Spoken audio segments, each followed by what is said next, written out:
சிவகங்கை மாவட்டம் இளையாங்குடி வட்டம் வடக்கு விசவனூரில் கிட்டத்தட்ட 54 ஆண்டுகளுக்கு பிறகு மாரியம்மனுக்கு முளைப்பாரி எடுக்கும் உற்சவம் மிக அழகாக அருமையாக ஒருங்கிணைக்கப்பட்டு அருமையான ஒற்றுமை உணர்வோடு மக்கள் முளைப்பாரி எடுத்து வந்து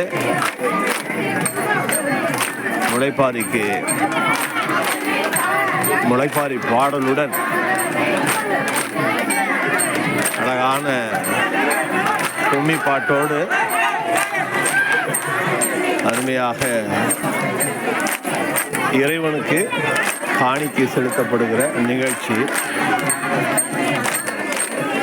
பல 100 ஆண்டுகளாக இந்துக்கள் கடைபிடிக்கக்கூடிய இந்த முளைப்பாரி என்னும் நிகழ்ச்சி மக்களிடையே